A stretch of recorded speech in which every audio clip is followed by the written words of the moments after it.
Hello friends, welcome to my channel Eternal Love for Baking and Food. Today I'll show you spinach pesto pasta. For making spinach pesto pasta, we need 250 grams of penne pasta. I have taken Borgese penne rigate. Then 200 grams of roughly chopped spinach because we'll be making a paste of it. Then 1.5 cups of processed cheese, which is around 150 grams. Then around 12 cloves. 1 small onion which I have finely chopped. Then it's around 2 teaspoons of finely chopped garlic. 1 handful of almonds, which is around 35 to 40 almonds.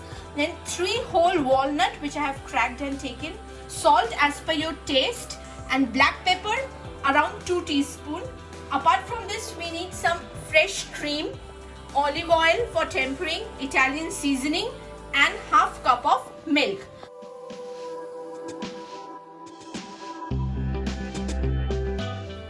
I have started boiling my pasta here, and I'll boil it till it becomes al dente. In the meantime, we'll prepare for our spinach pesto sauce. For making our spinach pesto sauce, I'll just dry roast my almonds and walnuts a little bit. We'll start making our spinach pesto sauce. For that, I'll take the blender jar. I'll add my spinach into it.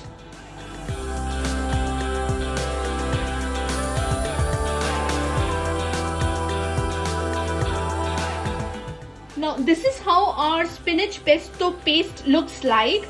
It's so green. Actually, spinach is very rich in nutrients and vitamins. It's rich in vitamin A, vitamin K, iron. So it's good for kids also. In case if you find it difficult to give spinach to your kids, then you can try this recipe. I'm sure your kids are gonna love it.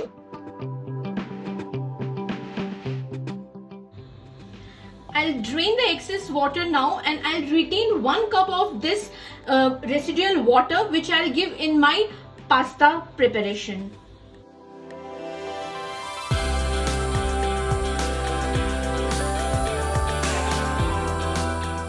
Just a slight stir and add your chopped onions.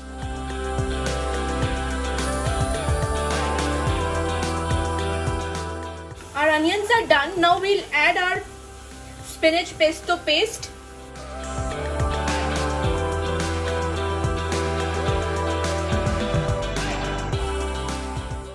You can see it looks very creamy because we have added cheese into it, and almonds and walnuts are there.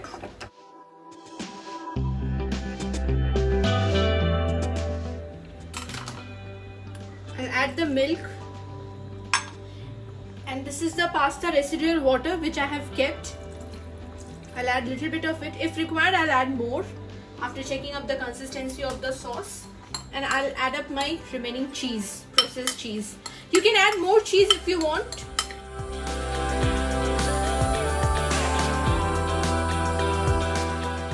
And now I'll add around 2 tablespoons of fresh cream and my Italian seasoning.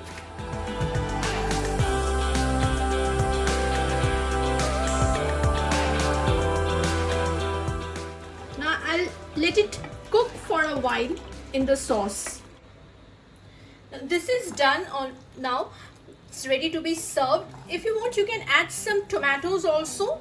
And once this is completely done, you can sprinkle some chopped walnuts on the top, so that gives crunch to your pastas and it enhances the overall flavor. Let's plate it and let us see how it looks like.